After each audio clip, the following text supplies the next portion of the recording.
दोस्तों नमस्कार। यूपी दस्तक में आपका एक बार फिर से स्वागत है। मैं हूं आनंद सिंह और आज भारतीय जनतंत्र मोर्चा के केंद्रीय अध्यक्ष धर्मेंद्र तिवारी जी से हम लोग बातचीत करने के लिए आए हुए हैं। समझते हैं कि झारखंड की पॉलिटिक्स किस करवट बदलने वाली है, झारखंड की पॉलिटिक्स में क्या चल रहा है और इनकी पार्टी की उसमें क्या भूमिका है। धर्मेंद्र जी, आपका बहुत बहुत स्वागत है। जी प्रणाम, जोहार। धर्मेंद्र जी, आप कैसे हैं?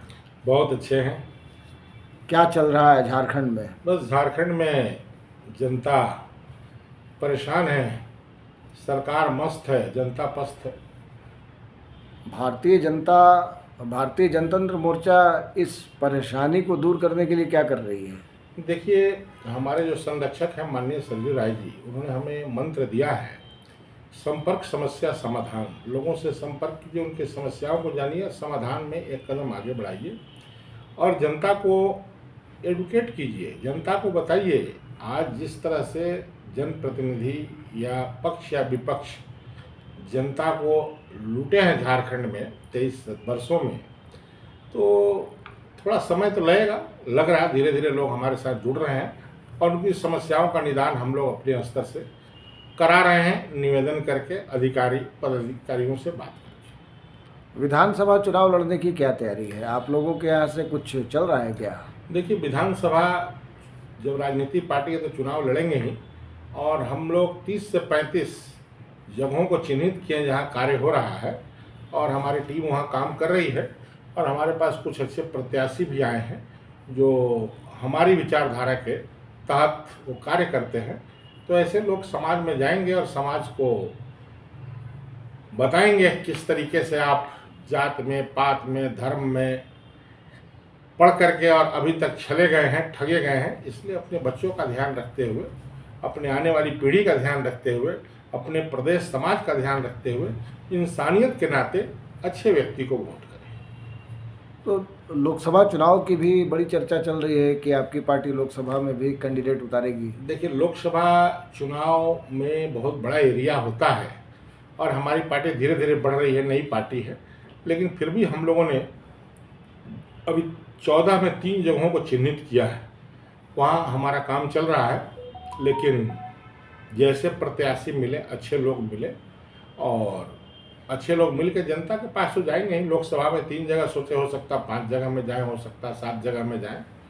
अभी तो चुनाव का रणभेरी बजने वाला है और हम लोग भी धीरे धीरे लगे हुए हैं इस कार्य में। तो वो 3 जगह कौन कौन सा है? 3 लोकसभा की सीटों में कौन कौन है? लोकसभा में एक है धनबाद, अच्छा, दूसरा है चतरा, तीसरा है पलामू। अच्छा। तो ये माना जा सकता है कि इन तीनों स्थान पर आपकी पार्टी की स्थिति मजबूत है। हमारी स्थिति मजबूत है क्योंकि वहाँ का जनमानस जो है उन्हीं का ध्यान है। जनता विशेषकर चाहती है कि भारतीय जनतंत्र मोर्चा अपना प्रत्याशी दे और हम लोग जिताने का कार्य करेंगे, क्योंकि जहाँ चतरा की बात है वहाँ ठगे जा रहे हैं लोग। बाहर से लोग आ रहे हैं, चुनाव लड़ रहे हैं और वहाँ के लोग ठगे जा रहे हैं। वहाँ की जन समस्याओं का निदान नहीं हो रहा, केवल लूट हो रहा है। जो भी प्रत्याशी आज तक आए सब बाहर से ही आए। और रही बात धनबाद की, तो धनबाद में इतना बड़ा उद्योग है, धनबाद के लोकसभा क्षेत्र में, और इतना बड़ा कोयलांचल है, कोयले का वो कारोबार है। वहाँ भ्रष्टाचार व्याप्त है, कोयले के लूट व्याप्त है, वहाँ का जनमानस का जीवन खत्म है। वहाँ प्रदूषण ऐसा है कि लोगों का जीवन कम हो जा रहा है। तो इसलिए वहाँ कोई कार्य नहीं हुआ है, केवल वहाँ अपना तमाशा करती हैं पार्टियाँ, लेकिन जिस तरह से कार्य होना चाहिए वैसा कार्य नहीं हुआ। वहाँ के अधिकारी पदाधिकारी लूट में लगे हुए हैं और तंत्र पूरी तरह से वहाँ अस्वस्थ है। चाहे वो वहाँ का निगम हो, चाहे वहाँ का स्वास्थ्य केंद्र हो, जनमानस, चाहे वहाँ का प्रशासन हो, आए दिन लूट, डकैती, चोरी, मर्डर सब हो रहा है वहाँ।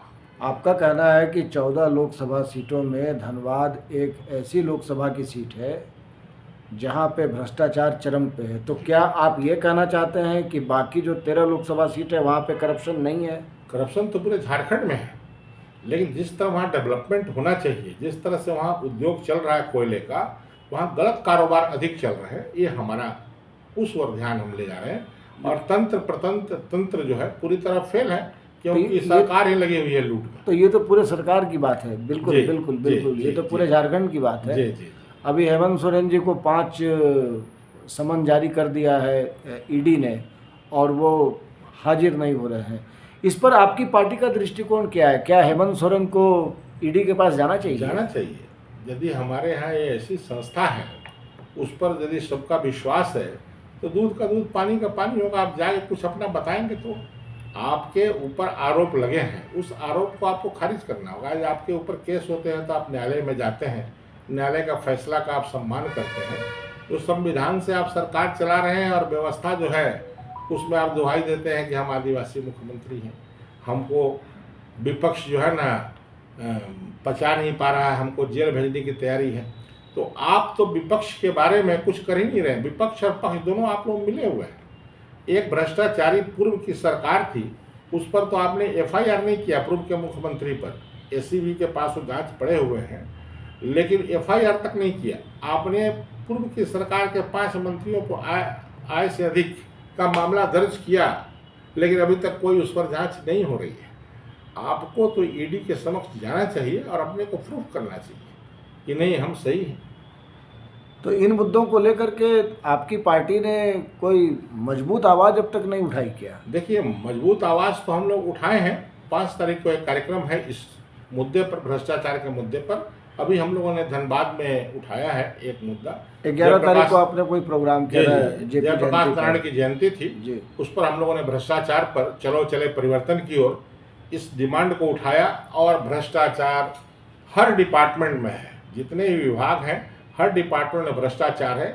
और यहाँ के अधिकारी जो आईएएस हैं, जो इतने करप्ट हैं कि अभी देखिए राजू अरुण एका का नाम आया, एक तो 2 आईएएस अंदर हैं, जेल के अंदर हैं, और सरकार पूरी तरह से फेल है और उन पर कोई कार्रवाई नहीं कर रही है। अभी ईडी ने लिखा है उनके लिए कि आप कार्रवाई करें, उन पर एफआईआर करें। एसीबी को लिखा और चीफ सेक्रेटरी को लिखा, लेकिन सरकार कोई कार्रवाई नहीं की। मैं समझता हूँ 15-20 दिन हो गया।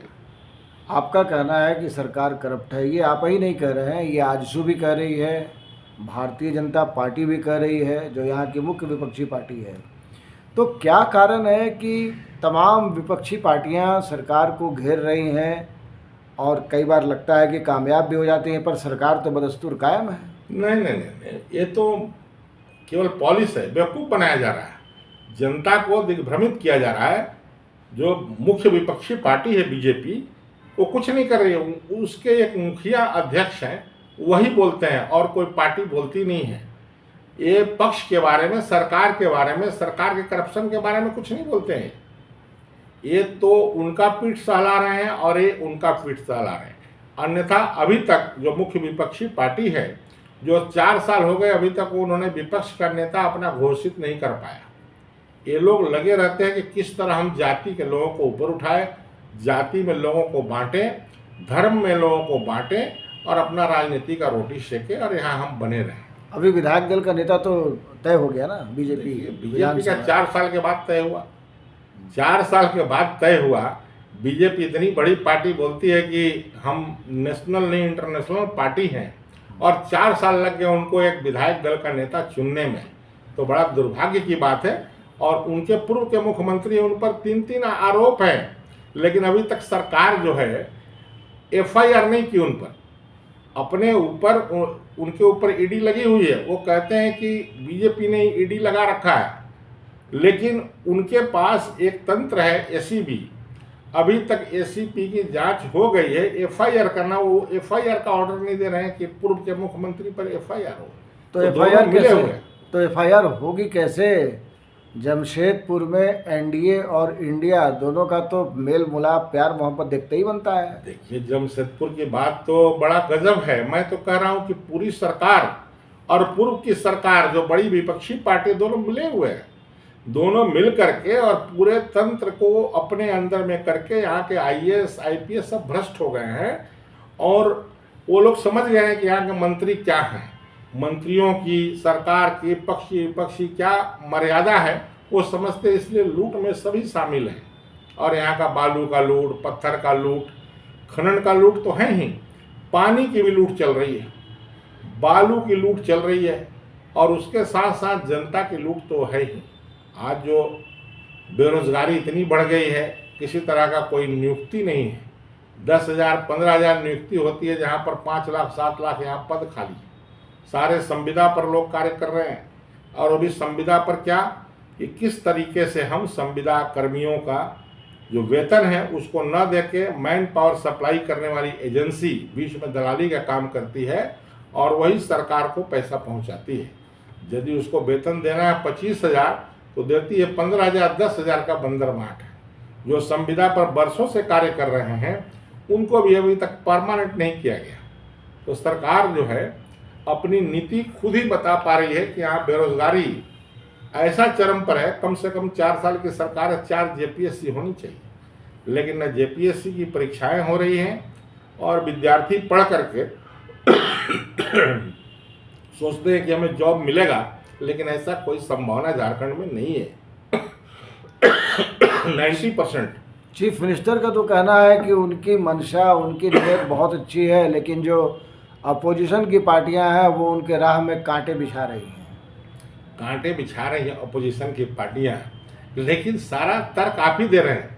एक तरफ आपको कैसे मालूम कि आप जेल जाएंगे, दूसरी तरफ आप बोल रहे हैं कांटे बिछा रहे। अपना कार्य तो कीजिए ना, आपके पास आज पावर है, आज उस पावर का उपयोग तो कीजिए। बीजेपी या जो विपक्षी पार्टियां क्या करेंगी? आप जनहित में फैसले ले नहीं रहे हैं। 800 यदि नियुक्ति कर रहे हैं, 200 नियुक्ति कर रहे हैं, तो पूरा पाठ दे रहे हैं पूरे राज्य में अपना फोटो और बैनर कि हम इतनी नियुक्ति की। अरे भाई साहब, आपके पास सरकारी तंत्र है, सारे विभाग में रिक्तियां आपको मालूम है। नियुक्ति लेकर के यहीं के लोगों को, जो पक्ष विपक्ष मिल करके आप सरकार में नीति बनाइए, और यहीं के लोगों को आप भर दीजिए। कम से कम 5 लाख लोग रोजगार में लगेंगे तो परिवार तो उनका आगे बढ़ेगा, हमारा समाज तो आगे बढ़ेगा, हमारा प्रदेश तो आगे बढ़ेगा। 5 नवंबर को आप क्या करने जा रहे हैं? आपकी पार्टी क्या करने जा रही है? 5 नवंबर को जो बार बार आरोप ईडी लगा रही है इनके पदाधिकारियों पर, जो आईएएस बन करके उच्च माइंड वाले लोग जो विभाग को चला रहे हैं, सरकार को चला रहे हैं, वो लोग के ऊपर बार बार कह रही है ईडी कि इन पर कार्रवाई कीजिए, लेकिन कार्रवाई नहीं हो रही है। तो उसके खिलाफ हम लोग, भ्रष्टाचार के खिलाफ उस रोज यहाँ कार्यक्रम रखे हैं, और हम लोग अपनी तैयारी धीरे धीरे करके आगे बढ़ रहे हैं। एक एक कदम हम आगे बढ़ा रहे हैं। तो भ्रष्टाचार जो तंत्र पूरी तरह से फेल है, और किस तरह लूटी जा रही है उसको जनता को हम बताएंगे।